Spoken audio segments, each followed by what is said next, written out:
गांव से ना मेरी सहेली आई है। घर है ये, कोई धर्मशाला नहीं कि कोई भी भिखारी गांव से उठ के आ जाए यहाँ। रिचा कैसी है? नमस्ते आंटी। शादी पे क्यों नहीं आई? बहू, अपनी बिछड़ी सहेली से मिलना मिलाना हो गया हो तो जरा इसके पैरों पे भी निगाह डालो। मैं नहीं चाहती कि मेरा इम्पोर्टेड सोफा खराब हो जाए, और तुम्हें गप्पे लड़ाने का इतना ही शौक है तो तुम बाहर गार्डन में जा सकती हो। और वैसे भी मुझे घर में कचरा बिल्कुल पसंद नहीं है। दीदी दोपहर के खाने में क्या बना दूं? आप ना शाही पनीर और छोले पूरी बना लीजिए, शिखा को बहुत पसंद है। बहू, ये मेरा घर है, कोई होटल नहीं कि कोई भी मुंह उठा के आए और हम उसकी खातिरदारी करें। मम्मी जी, ये आप क्या कह रही हैं? तुम अपनी सहेली को इतना महंगा खाना खिलाओगी ना तो ये किसी ना किसी बहाने से यहाँ रोज आती रहेगी। और वैसे भी इन गरीबों को कहाँ आदत होती है महंगा खाना खाने की।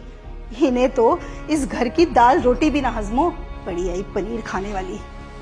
रिचा, मैं नाश्ता करके आई हूँ, तू परेशान मत हो। दीदी जूस? किससे पूछ के लाया तू ये इम्पोर्टेड जूस और बिस्किट? ये गरीबों का नाश्ता ना 5-10 रुपए के पैकेट में हो जाता है। मम्मी जी, ये मेरी सहेली है, आप इस तरह से इसकी बेइज्जती नहीं कर सकती हैं। बहुत अच्छे से जानती हूँ मैं इन गरीबों को। इनकी अमीरों से दोस्ती ना किसी मतलब के लिए होती है। जरूर आई होगी किसी मतलब से यहाँ। आंटी, वो रिचा ने बताया था कि जीजू की फैक्ट्री में। अच्छा, तो तुम अपनी सहेली से एहसान लेने आई हो ताकि वो तुम्हें फैक्ट्री में कोई काम दिला दे? पढ़ी लिखी तो तुम होंगी नहीं। कोई नहीं, वैसे भी हमारी फैक्ट्री में मजदूरों की कमी है। मैं रवि को बोलकर तुम्हें और तुम्हारे पति को कुछ काम दिलवा दूंगी। आंटी, आप गलत समझ रही हैं। मैं यहाँ काम मांगने नहीं आई हूँ, मैं तो यहाँ। तो तुम पैसे मांगने आई हो? कोई बात नहीं, हम इतनी चैरिटी करते रहते हैं, तुम्हारी भी मदद कर दूंगी। पर ऐसा कुछ नहीं है, शिखा मेरी बेस्ट फ्रेंड है। इसके और हमारे स्टेटस में जमीन आसमान का अंतर है। कहाँ ये गांव की गरीब और कहाँ तुम।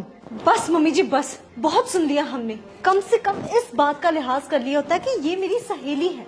गांव से होने का मतलब ये नहीं है कि हर बंदा गरीब या गवार हो। शिखा इस शहर की फूड इंस्पेक्शन ऑफिसर है। पिछले हफ्ते मेरे पास खाने में मिलावट की कंप्लेंट आई थी। इत्तेफाक से उस फैक्ट्री के ओनर रिचा के हस्बैंड निकले। अब एक दोस्त होने के नाते मुझे लगा कि मैं खुद जाकर मामले की तफ्तीश करूं, इसलिए मैं इससे मिलने आई थी और इसे ये बताने कि अगर कोई गड़बड़ है भी तो वक्त रहते उसका सुधार कर लें। जब शिखा ने मुझे ये सारी बात बताई तो मैंने ही उसे हेल्प के लिए बुलाया था कि कैसे भी करके कुछ भी करके इस फैक्ट्री को वो बचा ले। लेकिन आपकी मेहमान नवाजी ने तो मेरी आंखें खोल दी। रिचा, तुमने मुझे पहले ये बात क्यों नहीं बताई? अरे बेटा, तुम खड़ी क्यों हो? बैठो ना। रामू, जरा मैडम के लिए जूस लेके आ। बस आंटी जी, अब इसकी कोई जरूरत नहीं है।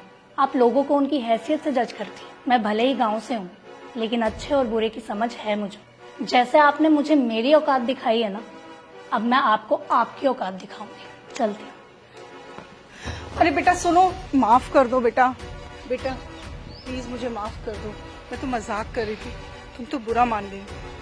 रिचा बेटा प्लीज समझाओ ना अपनी सहेली को। शिखा, तुझे जो ठीक लगता है तो कर, मैं तेरे फर्ज के आगे नहीं हूँ। और आज मेरी वजह से तुझे जो भी कुछ सहना पड़ा उसके लिए प्लीज अपनी इस दोस्त को माफ कर देना। ये क्या कह रही है? फैक्ट्री बंद हो गई तो हम बर्बाद हो जाएंगे, ये ऐशो आराम सब छिन जाएगा। तुझे ख्याल नहीं है अपने पति की इज्जत का? ख्याल था, इसलिए शिखा को मदद के लिए बुलाया था, पर शायद आप उस मदद के लायक ही नहीं है। अब आपकी ये सारी दौलत भी ना इस फैक्ट्री को बंद होने से नहीं बचा सकती।